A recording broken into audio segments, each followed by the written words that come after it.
pessoal, aqui é a Maíra, esse é mais um vídeo especial de literatura indígena aqui no canal e hoje a gente vai falar sobre Sabrina e Corina, da Kali Fajardo Anstini.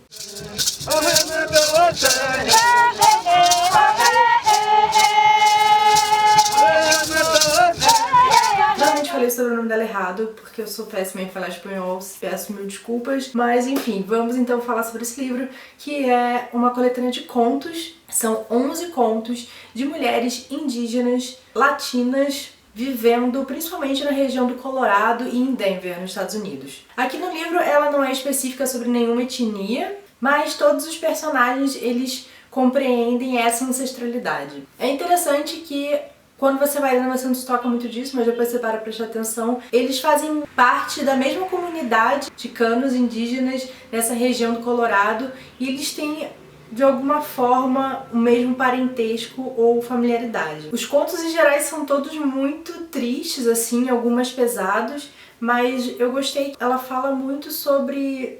Primeiro, o ponto de vista da mulher, são todos do ponto de vista de mulheres, contam a história de mulheres, então vai falar muito do sofrimento de mulheres que foram abandonadas, mulheres que sofreram violência.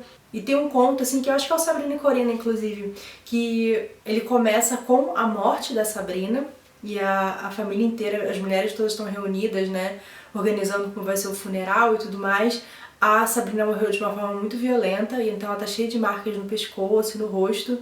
E o cara da funerária não sabe muito bem, ele quer que faça um caixão fechado para as pessoas não verem, porque ele acha que não vai conseguir cobrir. Mas a avó, né, a matriarca, fala: não, Corina, você que conhecia ela tão bem e você que é uma maquiadora profissional, você vai maquiar a Sabrina, né? E aí a gente vai ouvindo então pela Corina a história das duas, que é uma história muito triste, assim, mas ao mesmo tempo é a história das que conseguiram sobreviver, né? Que é a história da Corina. Então tem um outro conto também que ela fala sobre... Tem uma outra personagem que morre e ela fala sobre várias outras mulheres da família que morreram de formas violentas ou se perderam pra bebida, pra depressão e tudo mais. E ela fala que de alguma forma todas elas morreram da mesma coisa. E essas coisas, é claro, são os remanescentes, né, do colonialismo, de como essas mulheres foram colocadas na sociedade de forma muito injusta e insegura, né? A gente sabe que os índices de violência contra a mulher indígena são os maiores que tem, proporcionalmente, tanto de violência quanto de estupro. Por exemplo, aqui no Brasil, como a gente sabe, o maior índice de suicídio é entre indígenas. Então ela fala muito sobre como esse trauma é uma coisa que é carregada por gerações. Essa cura é uma coisa que está sendo feita há muito tempo e que muitas pessoas acabam não sobrevivendo a esse trauma. O primeiro conto, que é o Sugar Babies, é uma menina que ela tem uma tarefa na escola de cuidar de um saco de açúcar, como se fosse o filho dela, junto com um amigo da escola. E ela tem um problema com relação à maternidade porque a mãe dela abandonou ela quando ela era muito pequenininha e ela é criada pelo pai e a mãe dela às vezes volta. E no começo a gente fica bem, obviamente, bravo, né? Uma criança sem a mãe, sentindo falta e a gente sente o ressentimento da criança, né?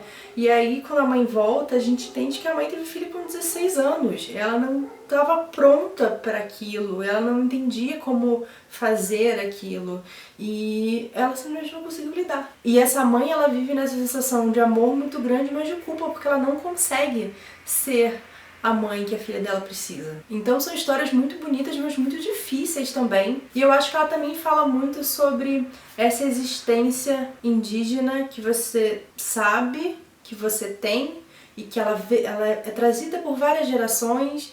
E veio lá da avó, que trouxe, ou da bisa, que foi passando pra frente, que você continua reproduzindo os rituais, mas você não necessariamente sabe qual povo específico que é, qual exatamente é a sua origem. Tem uma entrevista no livro Guerreiras, que eu já fiz vídeo aqui no canal, e tem uma mulher que ela fala sobre isso, né? Que ela não sabia que ela era indígena. Ela foi criada no interior de Minas Gerais e ela tinha os rituais, as coisas que a mãe dela fazia, ela morava no meio do mato, e aí quando ela foi pra cidade, a mãe dela falava que ela era indígena, mas ninguém meio que acreditava nisso e aquilo foi ficando meio esquecido. Então só muito depois, já na idade adulta, assim, quase velhice, ela foi resgatar isso. Então é interessante também ter esse vislumbre, porque, por exemplo, aqui no especial eu não consegui falar sobre nenhum outros indígenas latinos, né? A gente tem os povos Mapuche e Quechua,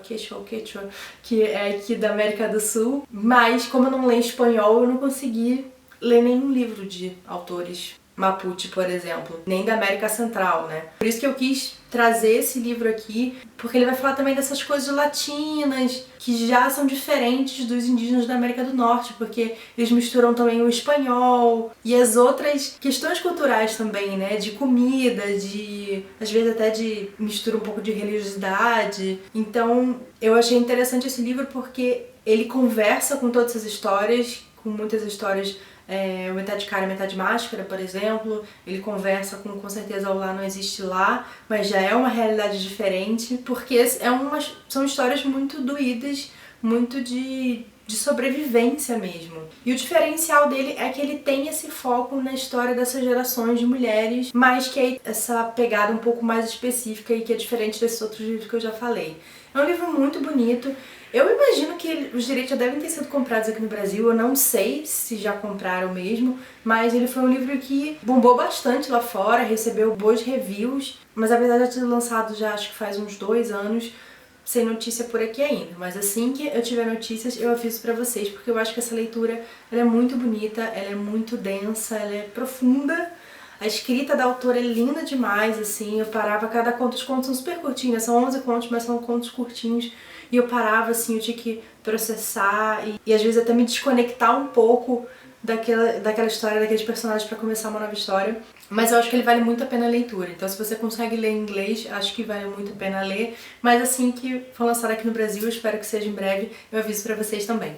E bom, gente, é isso. Espero que vocês tenham gostado. Eu não quis falar muito especificamente de cada conto aqui, só passei por cima de alguns porque eu acho que essa leitura ela tem que ser feita. Eu acho que você tem que ter essa experiência de estar imerso nessa história e passar por cada uma dessas jornadas. Mas eu acho que vale muito a pena. Pra mim foi algo que realmente me pegou emocionalmente, e apesar de serem leituras meio doloridas e difíceis, eu acho que tem muito valor e que as pessoas podem gostar. E bom, gente, é isso. Eu espero que vocês tenham gostado do vídeo. Se você ficou com vontade de ler esse livro, não esqueça de deixar aqui nos comentários. E amanhã tem mais um vídeo especial de literatura indígena aqui no canal. Uma boa leitura pra vocês e até mais. Tchau, tchau!